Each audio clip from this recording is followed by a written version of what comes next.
후서 2장 10절에서 마지막 22절까지 말씀 교독하겠습니다. 베드로 후서 2장 10절에서 마지막 22절까지 교독합니다. 신약 성경 386쪽입니다. 신약 성경 386쪽 베드로 후서 2장 10절에서 22절까지 말씀 교독합니다. 특별히 육체를 따라 더러운 정욕 가운데 행하며 주관하는 이들 멸시하는 자들에게는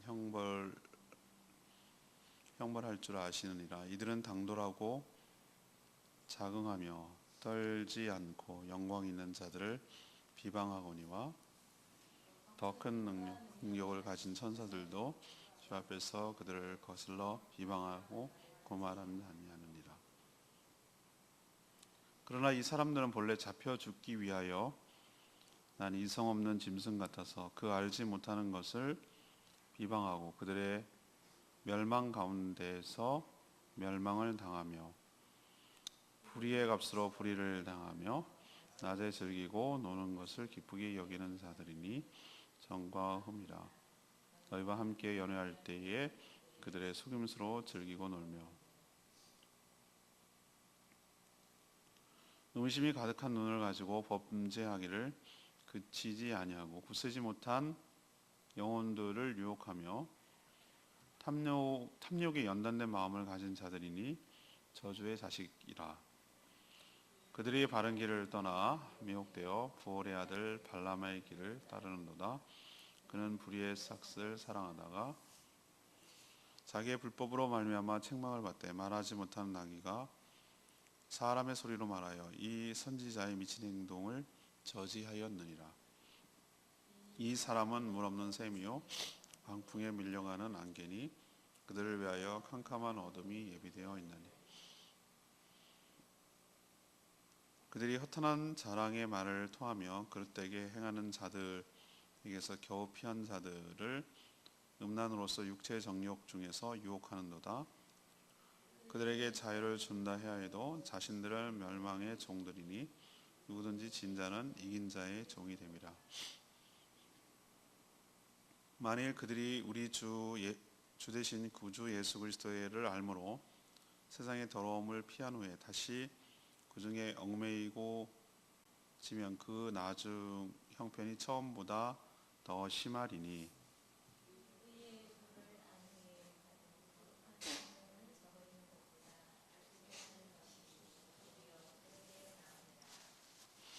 참된 속담에 이르기를 개가 그 토하였던 것에 돌아가고 돼지가 씻었다가 더러운 구덩이에 도로 누웠다 하는 말이 그들에게 응하였도다. 아멘. 오늘 어제에 이어서 거짓 사도 베드로 사도는 거짓 선생들의 특징을 이제 설명하고 있습니다. 이들은 교만해서 영광스러운 존재를 서슴지 않고 비방을 합니다. 또 불의의 값으로 쾌락을 즐기며 상대를 탐욕을 채울 대상으로만 여깁니다. 또 허탄한 자랑의 말을 토하며 타락에서 겨우 빠져나온 자들을 다시 미혹해서 멸망에 떨어지게 하는 그런 자들입니다. 은혜를 맛보고 타락하면 그렇지 못한 자보다 형편이 더 좋지 않으니 삼가 조심하라고 이렇게 경고하는 내용이 오늘 본문 내용이 되겠습니다. 오늘의 질문은 이겁니다. 거짓 선생들의 특징은 무엇인가? 이것이 오늘의 질문입니다.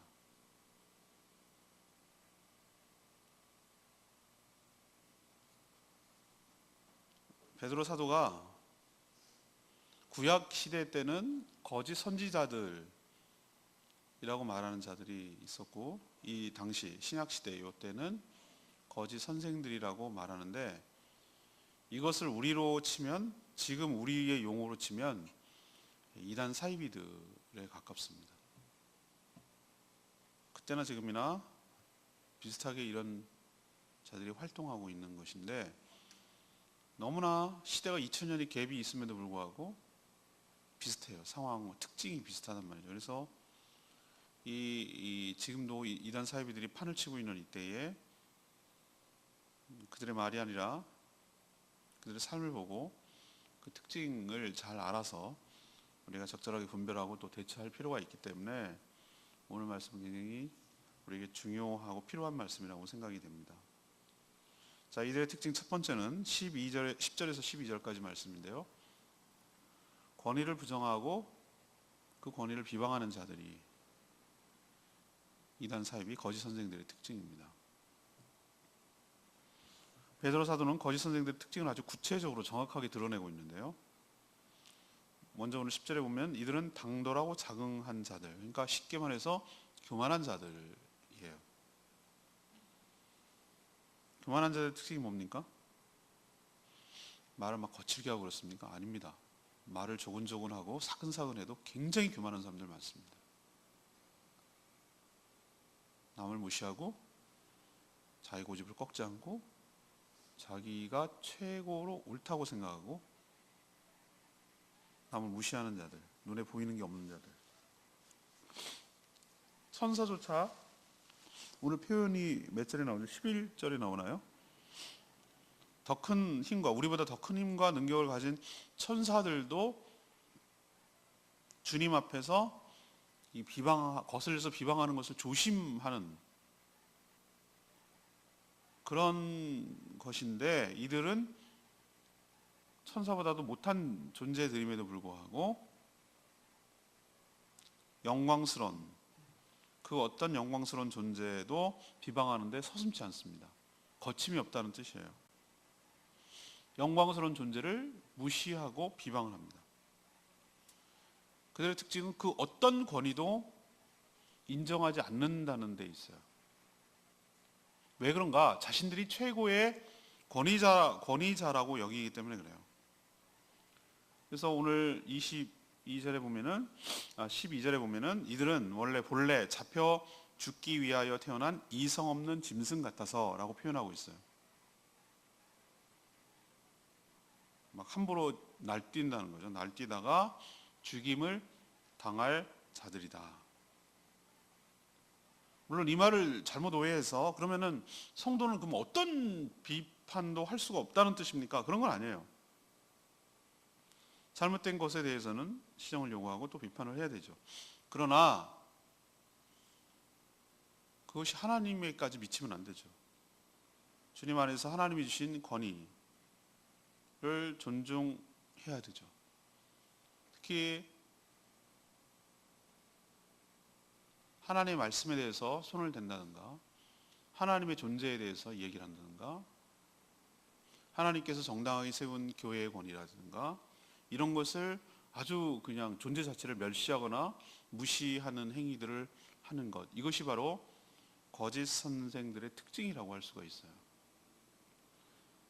가만 보시면은 우리 주변에 있는 수많은 이단들 가만 보세요. 이들이 권위를 인정합니까? 성경을 인정합니까? 거룩하고 영광스러운 것들을 부정한다고 말씀드렸죠. 이들은 성경을 왜곡하고 성경이 틀려고 자기들이 성경을 해석한 경전을 훨씬 더 성경보다 위에다 놓습니다. 신천지들 뭐라 그럽니까? 맨날 어제도 오고 이메일도 오고 그거 옵니다. 편지 오면 뭐라 그러는지 아세요? 한기총이 뭐냐? 한국 기독교 총연합회. 전 그거 별로 그렇게 여기지 않지만 거기를 타켓으로 삼습니다. 그래서 해체하라 하라 막 이렇게 합니다. 잘못된 여러 가지 행동한 것도 있습니다. 판단도 하고 내린 것도 있어요. 그렇지만 그들은 그거를 잘못된 것을 부정을 갖다가 얘기하려는 게 아니라 모든 권위를 부정하고 싶은 거예요. 성경을 부정하고 뭐라고 얘기했냐면 기성교회와 그 목사들은 다 타락한 종들이고 거기 가면은 다 죽는다 이런 식으로 얘기를 한단 말이에요.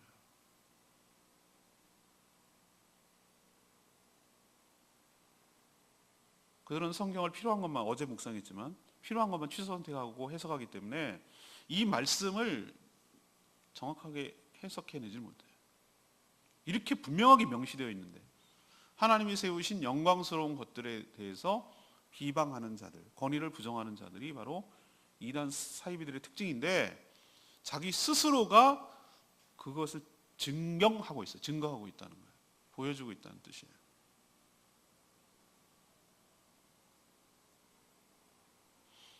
우리가 아무리 힘들고 어려워도 하나님의 존재와 하나님의 선하심을 부정할 수는 없어요. 하나님은 여전히 하나님이시고, 내가 납득이 되고 안 되고, 내가 이해되고 안 되고, 그건 상관없어요. 너까지 건 상관이 없다는 거예요. 하나님께서는 이렇게까지 우리는 생각을 해야 돼요. 너의 판단과 너의 생각이 보다, 네가 틀렸다고 하도, 네가 생각에 판단이 틀렸다고 하고 네가 납득이 안 간다고 해도 하나님이 아닌 게 아니에요. 그 네 판단이 틀렸을 수 있는 거예요. 하나님의 권위에 대해서 어떤 도전도, 어떤 것도 할 수가 없어요. 그분은 우리의 어떠함에 의해서 움직이고 손상받거나 그럴 뿐이 아니에요. 하나님은 그냥 하나님이세요. 다만 우리가 이해되지 못하고 납득하지 못할 것은 기다려야 돼. 믿음으로 기다려야 될 것이지, 하나님은 항상 존재하시고 하나님 모든 것을 알고 계시고 하나님 항상 선하시다는 것을 부정하면 안 돼요.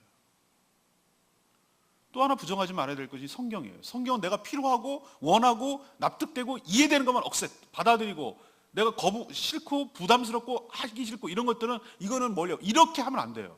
모든 성경은 하나님의 말씀으로 받아들여야 될 줄로 믿습니다.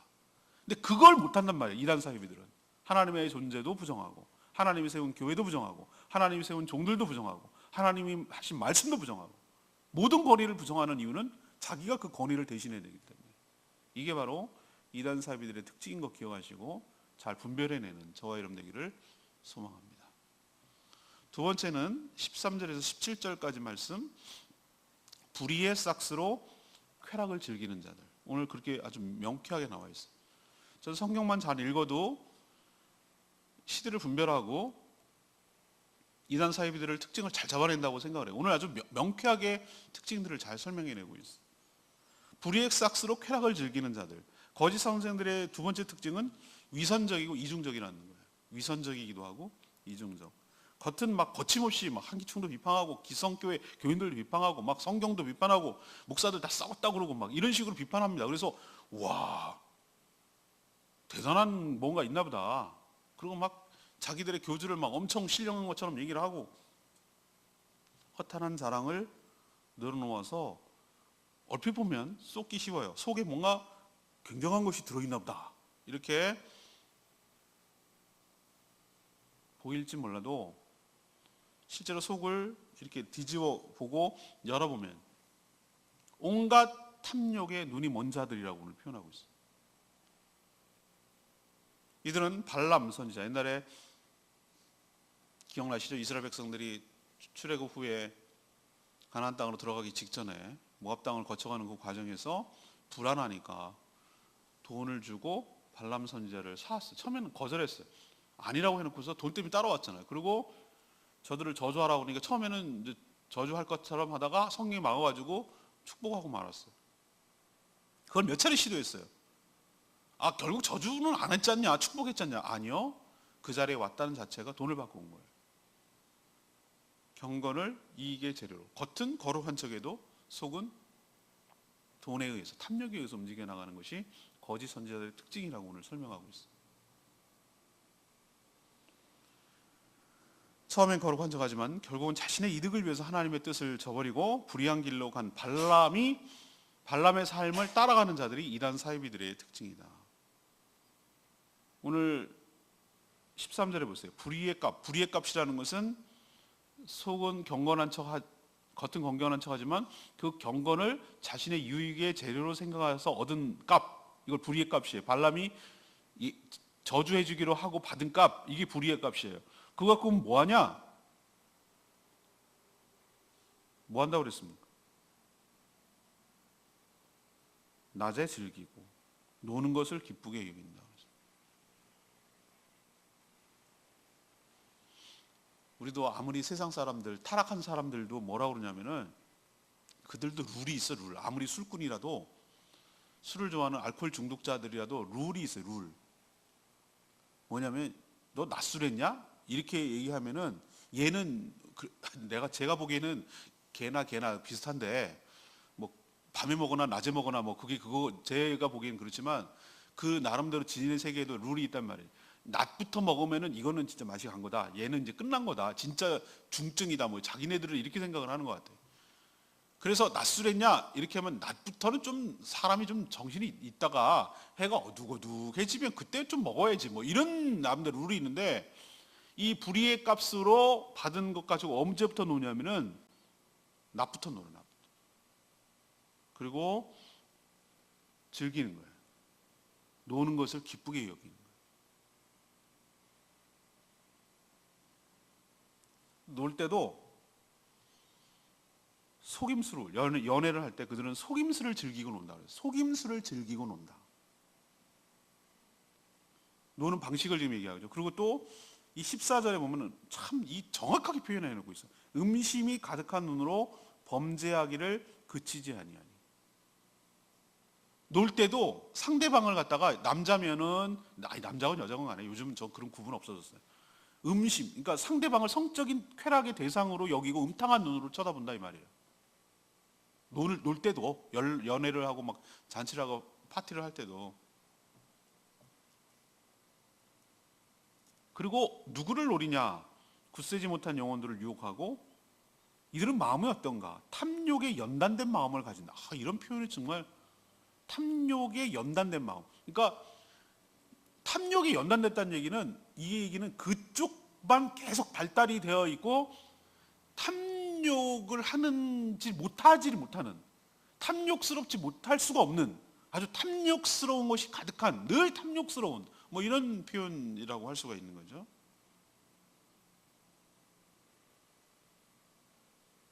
이런 식으로 살아가는 양심이 마비된 저주의 자식들이다라고 말하고 있어요. 이들에게는 만족도 없고 그래서 만족할 것 같은 거 아니요. 죽을 때까지 만족하지 못해. 그런 식으로 계속 산다는 거예요. 그리고 가야 할 목표도 없어요. 그 순간순간을 즐기는 것이니까. 목표라는 것이 있다면 그냥 더 많이 갖고 더 많이 쾌락을 누리고 더 많이 소비하고 뭐 이런 것이 그들의 삶의 목표라는 목표예요. 그래서 베드로 사도는 뭐라고 표현하냐면 이런 자들은 물 없는 샘이면 말짱꽝이잖아요. 샘이 존재하는 이유는 뭐 하는 것들이죠? 물이 있기 때문에 존재하는. 그러니까 아무런 뭐 유익이 없는, 아무런 도움이 안 되는, 그냥 형태만 갖고 있는. 그리고 또 뭐라고 표현하고 있습니까? 광풍에 밀려가는 뭐라고요?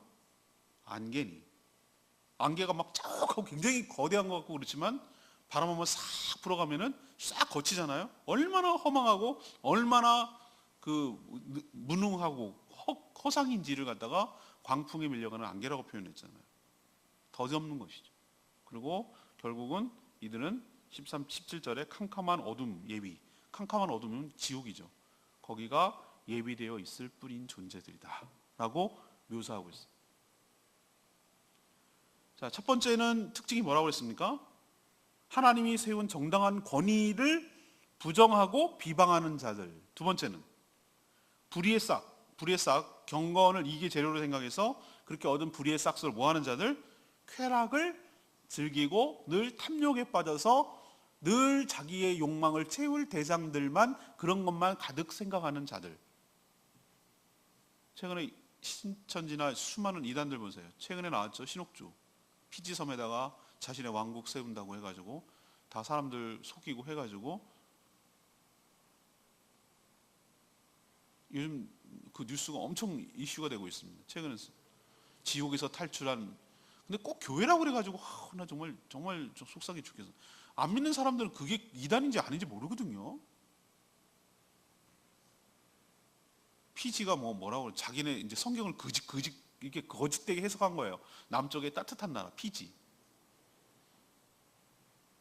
거기다가 땅을 막 재산 털고 헌납한 거 가지고 다 땅 사고 거기 데려와 가지고 노예로 부려먹고. 노예로 부려먹는 것도 참 기가 막힌데 뭐 자기가 마음에 안 들고 뭐 어쩌고 하면은 희한한 거를 타작마당이 뭐냐면은 이렇게 알곡과 껍데기를 하기 위해서 갈라내기 위해서 주님께서 쓰신 상징적인 의미거든요. 타작마당이. 근데 그걸 갖다가 붙여가지고 인민재판하는 거예요. 인민재판. 저녁마다 항상 있다고 그랬어요. 그 탈출한 사람들이 얘기해요. 와가지고 뚱 둘러 앉아가지고 오늘 뭐 잘못했으니까 잘못을 갖다가 죄를 토하고 막 그러라고. 그래갖고 두드려 패는 거예요. 구타. 돌아가면서. 더 심한 건 기저귀 찬 애들까지 때렸다는 거예요. 그리고 더 악랄한 거는 가족이 가족을 때리게 만들어 놓은 거예요. 누구도 말도 못하게. 얼마나 심하게 말했는지 겨우겨우 탈출한 사람이 여기 한국에서 죽었어요. 근데 뭐라고 얘기하냐면 원래 지병이 있었다. 그래서 죽은 거다. 이런 식이에요. 실질적인 그 신옥주라는 아들이 그 농장의 주인하고 얼마나 피지 관리들을 매수해놨는지 그런 문제가 있고 신고를 해도 오히려 다 도망가려고 그러고 잡아오는 거예요. 다 신고를 해줘서.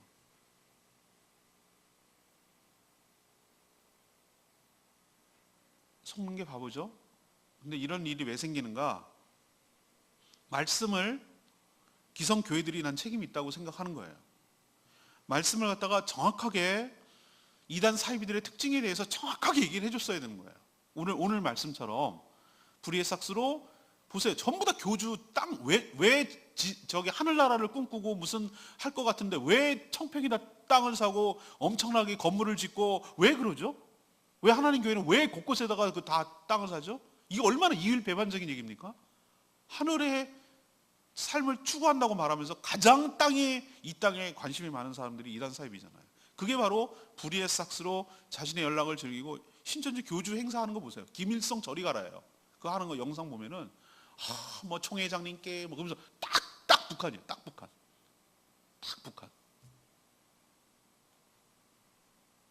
불의의 삭스로 쾌락을 즐기는 자들. 이것이 바로 이단의 특징이라는 거. 거짓 선생들의 특징이라는 거 명심하시고 우리도 잘 분별하는, 조금만 보면 금방 알 수 있어요. 분별하는 저와 여러분 되기를 소망합니다. 세 번째는 18절에서 22절까지 말씀인데 자신만 아니라 남도 멸망시키는 자들이에요. 거짓 선생들이 주로 노리는 자들은 누굽니까? 14절에 말씀대로 믿음이 굳세지 못한 영혼들. 18절에 말씀대로 이제 겨우 그릇되게 행하는 사람들에게서 겨우 피하는 자들. 아직 믿음이 견고하게 서 있지 못할 때 온갖 그럴듯한 말로 상대의 마음을 사로잡아 육체의 정욕이 다시 푹 빠지도록 미혹하는 자들이 바로 거짓 선생들이에요. 거짓 선생들은 연약한 자들을 자기 마음대로, 그 연약한 자들에게 자기 마음대로 살 수 있는 자유를 줄 것처럼 유혹을 해요. 거기 가면 굉장히 따뜻할 것처럼 얘기를 해요. 지상 천국일 것처럼 얘기하고 거기만이 진정한 공동체인 것처럼 유혹을 해요. 하지만 거기 들어가는 순간 자유가 아니라 방종이고 자유가 아니라 구속이고 타락한 삶을 결국 살게 되다가 껍데기만 남고 결국 멸망의 길로 가는 것이죠. 오늘 사도 바울이 정확한 표현했는데 19절에 누구든지 싸움에서 진 자는 이긴 자의 뭐가 되어야 된다고? 종이 된다.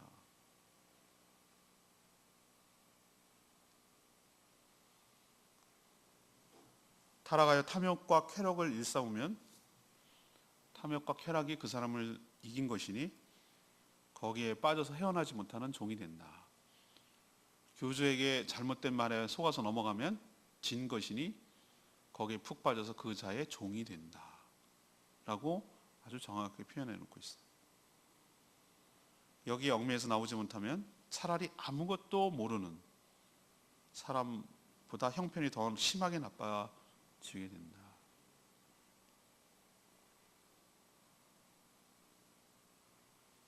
귀신이 떠나면 성령으로 채워야 됩니다. 비워두면 일곱 귀신이 다시 들어와 상황이 전보다 더 나빠진다는 뜻이죠. 이들과 함께 죽을 수는 없습니다. 이들의 특징을 가만 보면 자신만 멸망시키는 것이 아니라 남까지도 함께 멸망시키는 자들이에요. 이단 사이비들의 특징을 보면은 동방번개, 중국에서 나온 이단인데요. 우리나라에 와서 종교적 자유, 종교적 박해를 피해서 난민 신청했다고 하는데 중국 사람들이 가족 찾으러 오는 거예요. 동방번개 넘어가서 집단 생활하고 취업하고 이렇게 합니다. 신천지 보세요. 가족들 다 찢어놔요. 자식 살려내라, 자식 내놓으라 그러면 자식이 얼마나 세뇌 교육을 시켰는지 부모를 마귀 취급한단 말이에요. 수많은 이단들 보세요. 남편, 안 믿는 남편, 믿는 남편이 안 믿는 남편 상관없이 남편을 마귀 취급해가지고 이혼시키게 만들고 그 다음에 재산 다 해가지고 혼남하게 만들고. 어디 성경에 부부를 나누라고 그랬습니다.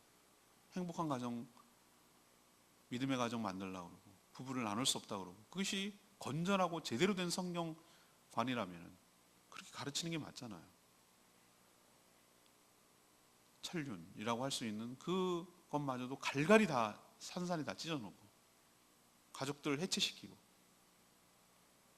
자기만 망하는 게 아니라 자기를 따르는 자들도 함께 멸망시키는 자들, 이것이 바로 거짓 선생들, 요즘으로 치면 이단 사이비들의 특징인 것 기억하시는, 그래서 그거 갖고 분별하는 저와 여러분 되기를 바랍니다. 19절 말씀, 렘의 말씀, 그들에게 자유를 준다고 하여도 자신들은 멸망의 종들이니 누구든지 진자는 이긴 자의 종이 됩니다. 자유란 자기 마음대로 하는 것이 아니라, 제가 전에도 말씀드렸지만 할 수 있지만 하지 않는 것이 자유입니다. 그래서 모든 중독은 자유로 시작하지만 종으로 끝임하고 패망으로 결론 내려집니다. 진자는 이긴 자의 종입니다. 어떤 것에 매여서 거기에 져가지고 빠져나오지 못하면 나는 진 것이고 그 상대가 이긴 것입니다. 그래서 상대가 나를 완전히 사로잡고 나를 지배하는 것이죠. 수많은 중독들의 특징을 보면은 이것이 잘 나타나 있습니다. 술과 담배, 도박, 또 성적 중독, 약물 중독, 여러 가지 과도한 취미, 이런 것들 가만히 유심히 보십시오. 누가 주인인가? 자기가 주인이라고 생각하지만 사실은 그를 장악하고 지배하는 것은 중독된 그것이 그 사람의 주인 노릇을 하고 있는 것이. 그거 없으면 못 사는 거예요. 거짓 선생들은 자유를 줄 것처럼 우리에게 말하지만 실은 우리를 방탕하게 만들고 중독되게 만들고 방종하게 만들고 그렇게 살다가 끝은 함께 멸망시키게 될 자들이에요. 그래서 삼가 조심하고 또 조심해야 될 줄로 믿습니다. 어제에 이어서 오늘까지 거짓 이단 사이비들에 대해서 얘기를 하는데, 이 얘기를 왜 베드로 사도가 할까요? 당시에도 뭐가 있었던 것으로 보입니까? 이단 사이비, 그때 이 사도 베드로의 표현은 거짓 선생들이었어요. 구약에는 거짓 선지자라고 했고 거짓 선생. 우리로 치면은 거짓 선생들 그러면은 가짜 뉴스 이렇게 말하는 것처럼 해서 그 말 용어 확 안 들어와요. 우리는 많이 쓰는 용어가, 지금 우리 시대에 쓰는 용어는 이단과 사이비, 종교 종파들, 비슷한 것들, 거짓 선생들이 엉뚱달뚱하는 걸 갖고 얘기하지 않아요. 이들은 다 성경적 베이스와 소스를 가지고 얘기를 하는 건데요. 이단 사이비들의 특징 보세요. 구원파들도 그렇고 전부 다 뭡니까? 안상홍 증인의 하나님의 교회 전부 다 보세요. 다 소스가 말씀 갖고 하잖아요. 그런 의미에서 이 신약 시대에 말하는 거짓 선생과 다를 바 없다라고 저는 해석을 하고, 그렇다면 이들의 특징이 뭔가, 어떻게 이들을 분별해낼 수 있을까라는 것이 오늘의 질문인데, 첫 번째는 어떤 것을 할 수 있다? 하나님이 정당하게 세운 모든 권위를 다 부정해요. 그리고 그들을 비방하는 자들로 알 수 있어요. 여러분 잘 들으셔야 돼요. 비판과 비방은 잘 구분하셔야 돼요. 존재 자체를 부정하는 것, 그냥 존재 자체를 뭐라고 하는 것은 이건 비방에 가까운 것이에요.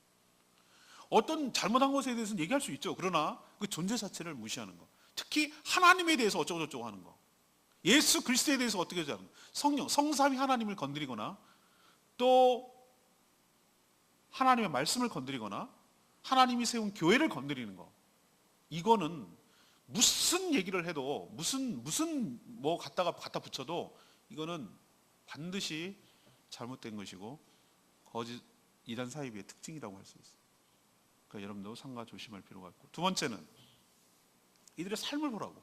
예수님께서 뭐라고 하셨죠? 그들의 말이 아니라 그들의 뭘 보라고? 그 나무가 뭔 나무인지 알려면은 뭘 보라고? 그들의 열매를 보라고. 열매를 보라고. 제가 말씀드렸나요? 저기 옆에 가면은 감처럼 생긴 감나무가 있어요. 감이 아닌 듯 감나무인 듯 감이 아닌 나무. 잎사귀는 꼭 감처럼 생겼어요. 잎사귀는 꼭 복숭아나무처럼 생겼어요. 꽃도 잘 펴요. 근데 열매를 보면은 못 먹는 복숭아나무, 돌감나무. 열매가 상품성이 없어. 그것을 까보면 씨가 있단 말이에요. 먹을 과육은 조금밖에 없어. 물론 저 감나무예요, 저 복숭아나무예요 이렇게 말하면은 얘를 쳐줘야 되나 맞아 이런데 형태는 그런데 먹지를 못해. 떨고 그래요. 딱 그거예요. 열매로 그들을 알리라. 열매로 그들을 알리라. 두 번째, 그들의 열매를 잘 봐야 돼요. 열매란 삶을 말하는 건데 그들이 그렇게 정말 말대로 살아가는가? 라는 것을 봐야 되는데, 수많은 이단 사이비들의 특징들이 뭡니까?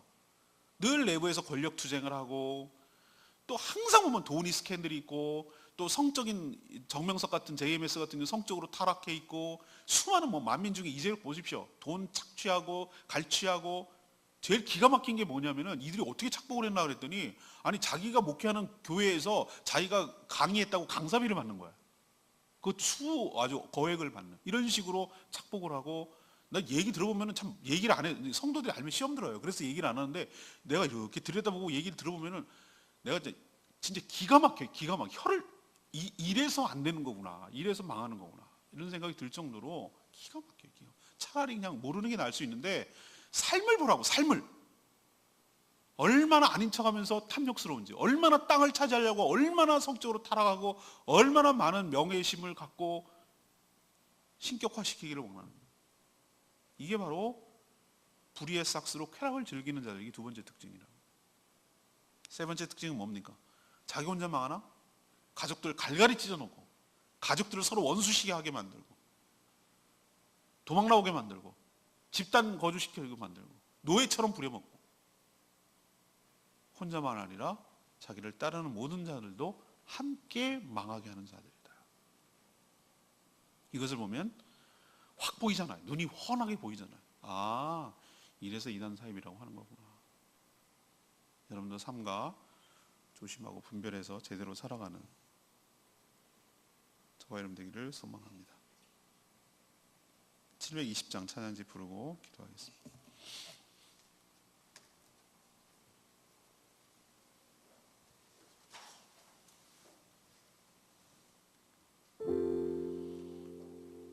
(720장입니다) 그날 사망의 그늘에 앉아 죽어가는 나의 백성들. 이단 사이비들에 빠진 사람들 보면은요, 어떤 중독에 빠진 사람들 보면은 자기가 지금 사망의 덫에 걸려가지고 죽어가고 있는 조차도 몰라요. 불쌍히 여겨주시고 그들을 건져주시기를 원하는 주님의 심정을 가지고 우리 나를 지키고 그들을 꺼내는 일을 해달라고 오늘 말씀 생각하면서 이 찬양 같이 부르겠습니다.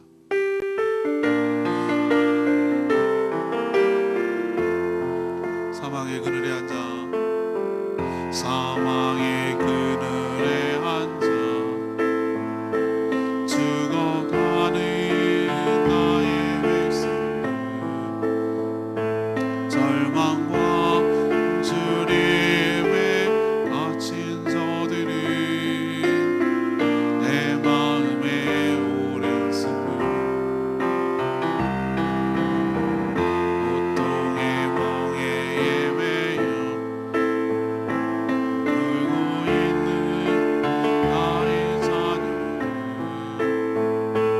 나는 이제 일어나 저들의 멍에를 꺾고 눈물 씻기기 원하는데, 누가 내게 부르짖어 저들을 굳게 할까? 누가 나를 위해 가서 저들을 전할까? 나는 이제 보기 원하네. 나의 자녀들 살아나는 그날 깊은 찬송 속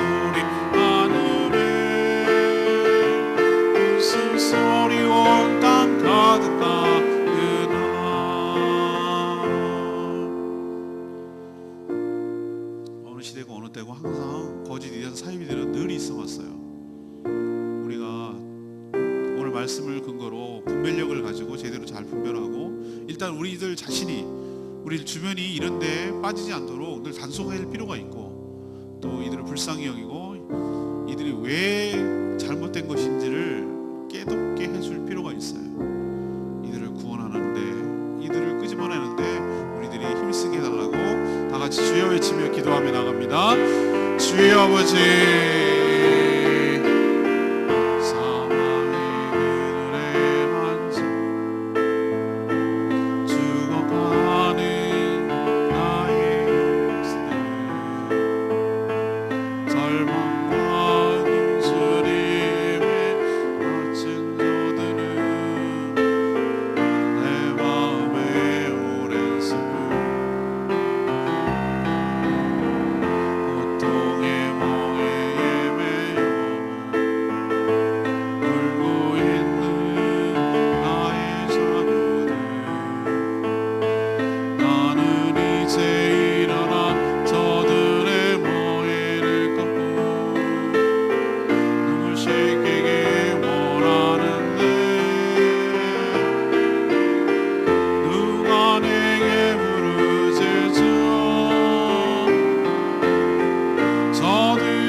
하나님, 지금 이 시대에도 온갖 거짓 인한 사이비 단체들이 믿음이 굳세지 못한 영혼들 미혹하여 멸망의 구렁텅이로 빠뜨리고 있습니다.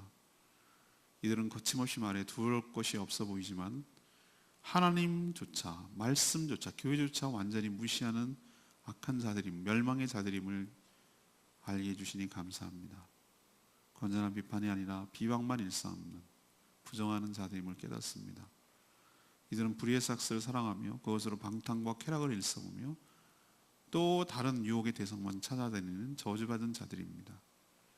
정신을 똑바로 차리고 저희들이 분별하게 하시고 여기에 넘어가지 않게 하시고 하나님의 심판을 의식해 매일매일 경건하게 살아가는 저희들 되게 하여 주시옵소서.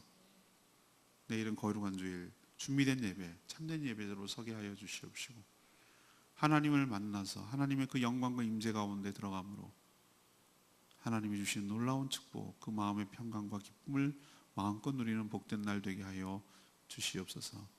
매너리즘과 타성이 젖지 않게 하여 주시옵시고 늘 깨어 살아있는 신앙생활 할 수 있게 도와주시옵시고 사단의 밥이 되지 않게 하여 경각심을 가지고 늘 깨어있는 저희들 되게 하여 주시옵소서. 중보해야 될 대상자들이 참 많습니다. 우리의 기도를 필요로 하는 자들을 위하여 간절히 기도하는 시간 되게 하여 주시옵소서. 특히 영과 육이 연약하여 힘들어하고 어려워하고 있는 자들 불쌍히 여겨주시고 그들은 기도조차 못하오니 저희들이 대신하여 기도하고 그들을 위하여 중보할 수 있게 축복하여 주시옵소서. 또 어린이대회 준비를 위해서 연습을 해야 되고 있는데 어린이들 시험 들지 않게 하여 주시고 기쁜 마음으로 정말 즐거운 마음으로 참여하게 하여 주시고 사단 괴계를 물리쳐 주시고 막아 주시기를 원합니다. 또 아파하고 있는 힘들어하는 분들 속히 회복되어서 건강한 모습으로 다시 예배드릴 수 있도록 축복하여 주시옵소서. 주일을 준비하며 애쓰는 헌신하는 모든 분들을 주님 축복하여 주시고 하늘의 복으로 가득 채워 주시옵소서. 주님께 오늘 하루의 삶을 주님께 맡겨오고 예수 그리스도의 이름으로 축복하며 기도합니다. 아멘. 오늘 하루도 주님의 은혜 가운데 살아가는 복된 하루 되기를 축복합니다. 네, 기도하겠습니다.